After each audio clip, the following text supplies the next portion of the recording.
گناہوں کے ساتھ اللہ کی مدد نہیں آتی۔ اگر آپ یہ چاہتے ہیں کہ آپ کی زندگی میں اللہ رب العزت آپ کا مددگار بن جائے، آپ کے ہر کام کے لیے کافی ہو جائے، تو آپ کو گناہوں سے ہجرت کرنی پڑے گی، نہ چاہتے ہوئے، بغیر یہ کہے کہ مجھ سے گناہ نہیں چھوٹتے یا مجھے تو گناہوں کی عادت ہوگی یا میں نہیں چھوڑ سکتا۔ تمہیں ہی چھوڑنا ہوگا اور تم کر سکتے ہو، کیونکہ جب تم گناہوں کو چھوڑنے کا ارادہ کرو گے تو اللہ رب العزت کی رحمت تمہاری طرف متوجہ ہو جائے گی، اللہ کی مدد تمہارے ساتھ شامل ہو جائے گی۔ تو اپنے یقین سے بتاؤ، جس کا مددگار جس کام میں اللہ ہو جائے، اس کا وہ کام ادھورا رہ سکتا ہے؟ یا اس کام کو لے کر وہ یہ کہہ سکتا ہے کہ میں نہیں کر سکتا یا مجھ سے نہیں ہو پائے گا؟ ارے بھائی، تو کمزور ہے نا، تجھ سے نہیں ہوگا نا۔ جو ذات تمہارے ساتھ کھڑا ہو گیا، جس ذات کی مدد تمہارے ساتھ شامل ہو گئی، کیا اس ذات کو کوئی ہرا سکتا ہے؟ یار کوئی مجرے کر کے فالورز بنا رہا ہے، کوئی اپنے آپ کو ننگا کر کے فالورز بنا رہا ہے، اور یہ فالورز نہیں بنا رہا، یہ لوگوں کے ڈیزائر سے کھیلا جا رہا ہے یار، لوگوں کے ایمان سے کھیلا جا رہا ہے۔ اور لوگ بھی اندھے ہیں نا، لوگ بھی پاگل ہیں کہ ان کو یہ نظر نہیں آ رہا کہ ان کی زندگیوں سے ان کی قیمتی دولت یعنی اللہ کا تعلق نکل رہا ہے، لیکن وہ یہ دیکھ رہے ہیں کہ یار اس لڑکی کے جسم کو دیکھنے سے مزہ آتا ہے،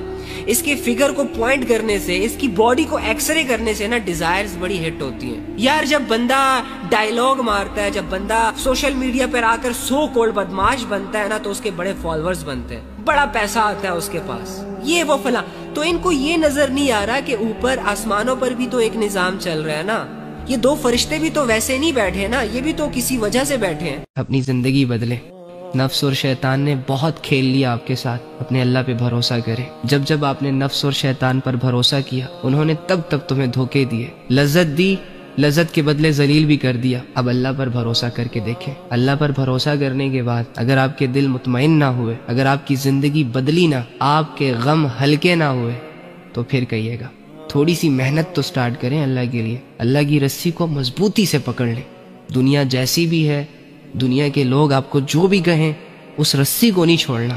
پھر دیکھیں کچھ ہی وقت گزرنے کے بعد، یا پھر کچھ آزمائشیں اور کچھ تکلیفیں اور کچھ مصیبتوں کے بعد، آپ کی آنکھوں کے سامنے جو معجزے آئیں گے، آپ دیکھ کے حیران ہو جائیں گے۔ جو لذتیں اویل کر کے تم یہ کہتے ہو نا کہ مجھے بڑا مزہ آیا، گناہوں کے مشن میں جو سکسیسفل ہو جاتے ہو اور یہ کہتے ہو کہ مجھے کسی نے دیکھا نہیں، شکر ہے الحمدللہ، جب میں اور تم سنسیئر ہو کر اپنی ان حالتوں کے بارے میں سوچیں گے نا، اور سوچنے کے بعد جب ہماری عقل روشن ہوگی، تو یہ گناہ اور ان سے ملنے والی ہر لذت آپ کو پھیکی لگے گی، اور آپ کو افسوس ہوگا اپنے آپ پر، اپنے اعمال پر، اپنے کردار پر، کہ یار دعویٰ میں نے اللہ کا کیا اور ساری عمر وہ کرتا رہا جس سے اللہ رب العزت نے منع کیا۔ جب بھی جس نے گناہوں کی طرف دعوت دی، فوراً لبیک کہا، اپنے آپ کو پراپر طریقے سے تیار کیا، آئینے کے سامنے کھڑا ہو کر اپنی شکل سواری گناہوں کو کرنے کے لیے، گناہوں کی طرف قدم بڑھانے کے لیے۔ لیکن بات جب اللہ کی آئی، تو 2 قدم آگے اٹھانے کے بجائے 2 قدم پیچھے ہوا۔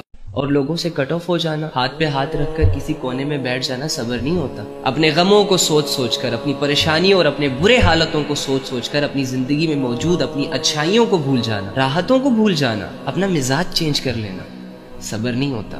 غموں کے ہوتے ہوئے مسکرانے کو صبر کہا جاتا ہے۔ ٹینشن، پریشانی، آزمائش، دکھ، درد، تکلیف، ہر طرح کی بلائیں دل میں موجود ہوں، اس کے باوجود الحمدللہ کہہ کر اپنی منزل کی طرف قدم بڑھانے کو صبر کہا جاتا ہے۔ دنیا نہیں سمجھ رہی، لوگ نہیں سمجھ رہے، اپنے نہیں سمجھ رہے، الٹا انہی کی وجہ سے زندگی بھی تنگ ہے، بوجھ ڈال رہے ہیں ہم پر۔ ایسا فیل ہوتا ہے جیسے ایک پہاڑ ہے اور اس کے نیچے میں ہوں، اس کے باوجود ریلیکس ہو کے، کمفرٹیبل ہو کے اللہ سے یہ کہنا کہ الحمدللہ صبر۔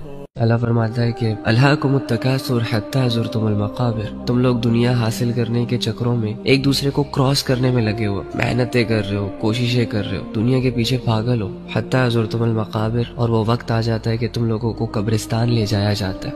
گناہگار گناہوں میں انوالو ہی ہوتے ہیں کہ انہی گناہوں میں ان کو موت آ جاتی ہے۔ گانے سننے والا گانے سن ہی رہا ہوتا ہے، ہینڈ فری اس کے کانوں میں لگی ہی ہوتی ہے کہ اسے موت آ جاتی ہے۔ زنا کے شوقین، زنا کے عادی، زنا کی پلاننگز کر ہی رہے ہوتے ہیں، انفیکٹ زنا کی طرف قدم بڑھا رہے ہوتے ہیں کہ راستے میں ہی مر جاتے ہیں۔ آپ خود سوچیں، مسلمان کے ساتھ ایسی موت سوٹ کرتی ہے؟ وہ مسلمان کہ جو اللہ پر ایمان لایا، وہ مسلمان کہ جس کے سامنے جنت اور دوزخ کلیئر ہو، وہ مسلمان جو اپنے آپ کو نبی صلی اللہ علیہ وآلہ وسلم کا امتی کہتا ہو، جو اسلام کو اپنا مذہب سمجھتا ہو، اس مسلمان کے ساتھ اتنی گندی موت سوٹ کرے گی؟